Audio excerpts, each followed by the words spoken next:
Hello everyone, सब लोग कैसे हैं? ठीक है एकदम गुड। तो बच्चे, in the previous class we discussed about real and apparent depth. ठीक है, रियल डेप्थ हमने और एपरेंट डेप्थ के सारे एस्पेक्ट्स पढ़े थे। वहाँ मैंने आपको बताया था कि क्रिटिकल एंगल का कंसेप्ट क्या लगता है, और साथ में कुछ फॉर्मूले पढ़े थे, रिफ्रैक्टिव इंडेक्स रियल डेप्थ और एपरेंट डेप्थ से कैसे रिलेट किया जाता है। और इसी के साथ में हमने एक डिफरेंट फॉर्मूला ड्राइव किया था कि अगर किसी टैंक के अंदर एक बल्ब उसके बॉटम पे रखा हो तो कितने सरफेस एरिया को वो इल्यूमिनेट करेगा वाटर के। ठीक है, उसका फॉर्मूला हमने निकाला था, आर का फॉर्मूला निकाला था अपने रेडियस का formula, r equal to h upon under mu square minus 1। और उसी से मैंने बताया था कि एरिया को अगर बताना हो कि एरिया कितना निकलता है जिसका जो इल्यूमिनेट होगा, उसका फॉर्मूला था A equal to pi r square, और आर की वैल्यू सब्स्टिट्यूट करके हमने वैल्यू निकाली थी। ठीक है, आज हम क्या करने वाले हैं? आज हम करने वाले हैं derivation of lens formula. Again this is very important formula.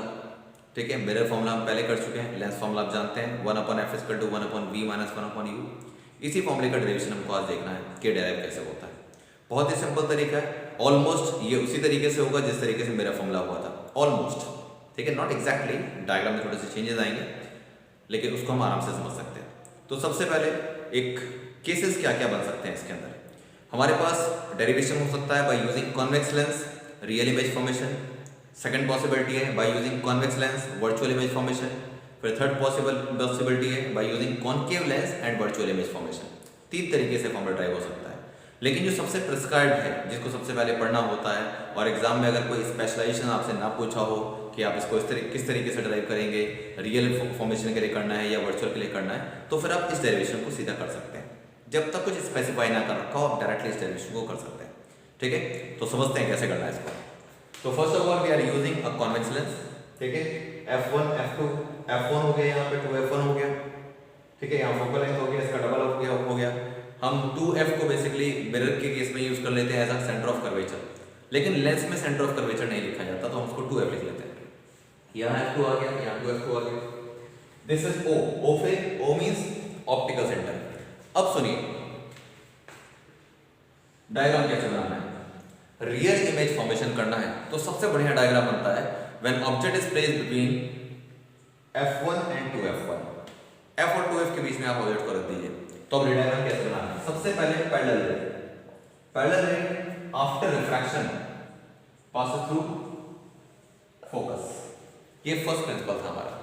Second principal होता है कि when a light ray passes through optical center it goes undeviated, और जब ये अनडेविएटेड चली जाती है तो ये मिलती है बियॉन्ड से।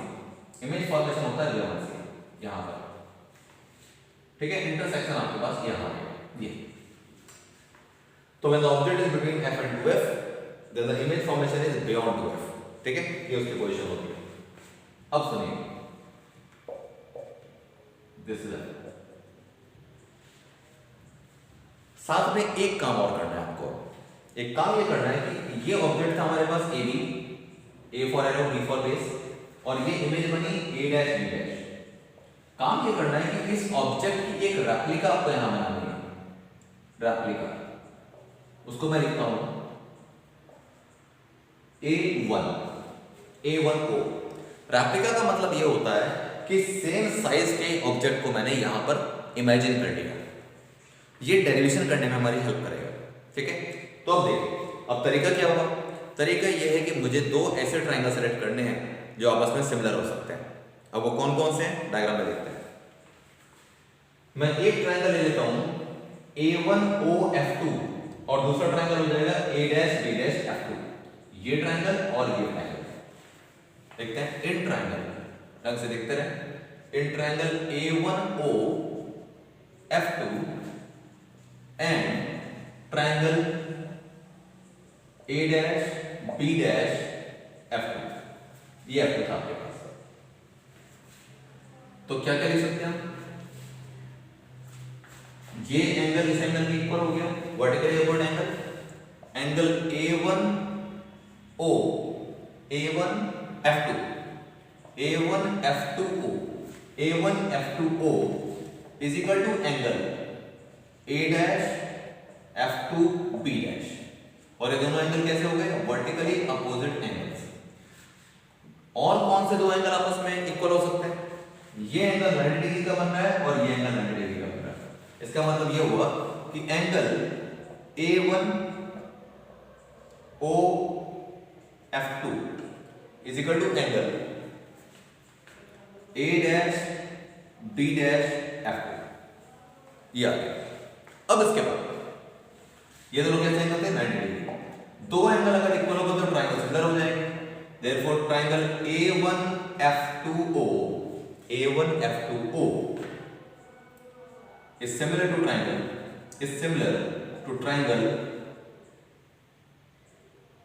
A1OF2। चले कैसे लिख सकते हैं? A1OF2 लिख लो या A1F2 लिख लो।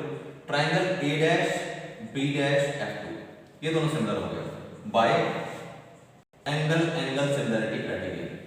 Therefore बाय BPT, जब दो ट्राइंगल सिमिलर हो गए तो हम BPT लगा सकते हैं। बेसिक प्रोपोर्शनलिटी थ्योरम ये कहती है कि परपेंडिकुलर अपॉन परपेंडिकुलर यानी कि A1O upon A dash B dash is equal to base OF2 upon B dash F2। अब इसमें ध्यान क्या रखना है? ध्यान ये रखना है कि अगर मैंने इस वाले ट्राइंगल का पहले परपेंडिकुलर लिया है और बाद में इस वाले का परपेंडिकुलर लिया है, तो जब मैं बेस का रेशियो लिखूंगा तो भी पहले वाले ट्राइंगल का बेस पहले लिखूंगा और बाद वाले का बाद में। अब देखिए A1O, क्योंकि हमारे पास A1O जो था वो हमारे पास किसके बराबर था? A1O AB के बराबर भी था। तो यहां मैं लिख देता हूं AB upon A dash B dash is equal to OF2 upon B dash F2। ये आ गया। This is equation number 1। ठीक है जी। अब इसके बाद क्या है? इसके बाद मुझे दो और ऐसे ट्रायंगल सेलेक्ट करने हैं जो आपस में सिमिलर हो सकते हैं। तो कौन कौन से दो ट्रायंगल हो सकते हैं? ABO और A dash B dash O, ये दो triangle. In triangle ABO and triangle A dash B dash O, ABO and A dash B dash O। अब इसमें ये एंगल इस एंगल के इक्वल हो गया, वर्टिकली इक्वल है। Angle AOB is similar to angle A dash OB dash। दूसरा ये एंगल 90 डिग्री तो ये angle 90 degree. Angle ABO is equal to angle A dash B dash O। ये होगा 90 डिग्री और ऊपर वाला था वर्टिकली अपोजिट एंगल। तो फिर therefore by BPT by basic proportionality theorem क्या आता है? बाय BPT हमारे पास आता है perpendicular AB upon A dash B dash is equal to BO base upon base B dash O। Equation number 2। Perpendicular AB upon perpendicular A dash B dash is equal to base BO upon base B dash. अब equation number 1 और 2 को देखिए क्या पता लगता है। Equation number 1 और 2 से आपको बिल्कुल क्लियर पता लगता है कि दोनों की लेफ्ट हैंड साइड सेम है, और अगर दोनों की लेफ्ट हैंड साइड अगर सेम है then we can equate their right hand side. ठीक है, तो चलिए लिखते हैं इसके आगे।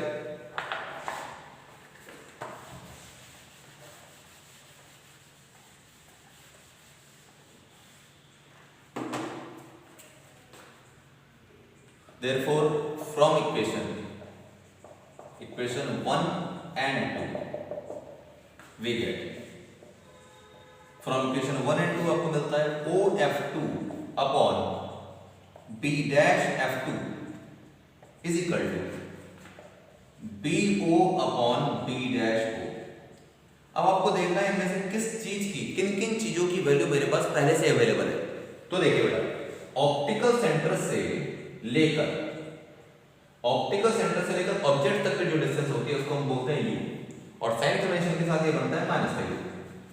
ऑप्टिकल सेंटर टू इमेज वो थी हमारे पास, optical centre to image plus V, and optical centre to focus, ये इसका प्रिंसिपल फोकस कहलाता है। पैरेलल रे जिस फोकस से होके जाती है उसको हम बोलते हैं प्रिंसिपल फोकस, मेन फोकस।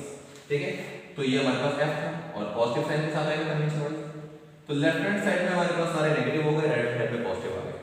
अब देखो किस किस चीज की वैल्यू मेरे पास पहले से अवेलेबल है।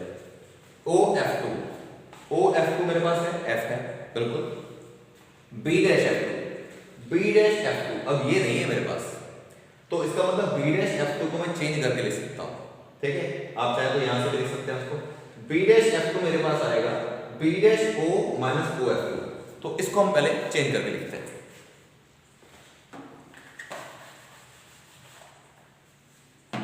OF2 अपॉन B'F2 को मैंने बोला कि आप उसको लिखेंगे OB' माइनस का OF2 इक्वल टू BO की वैल्यू हमको डायरेक्ट पता है और B'O की वैल्यू भी पता है।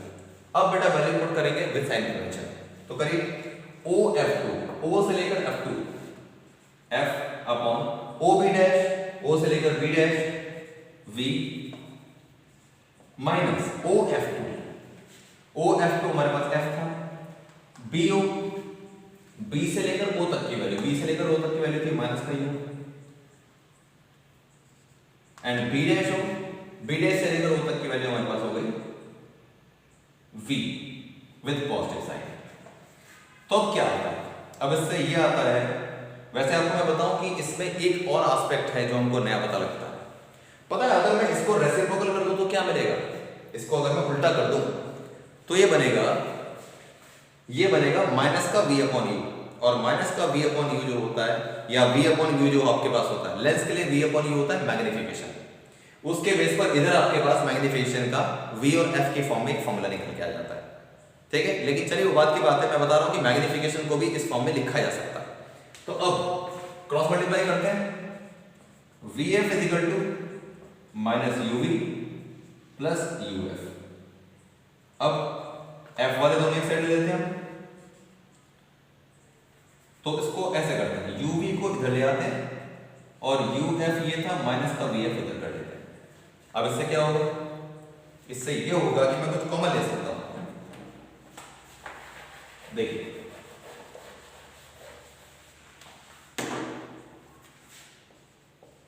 UV is equal to, take F common, U minus V।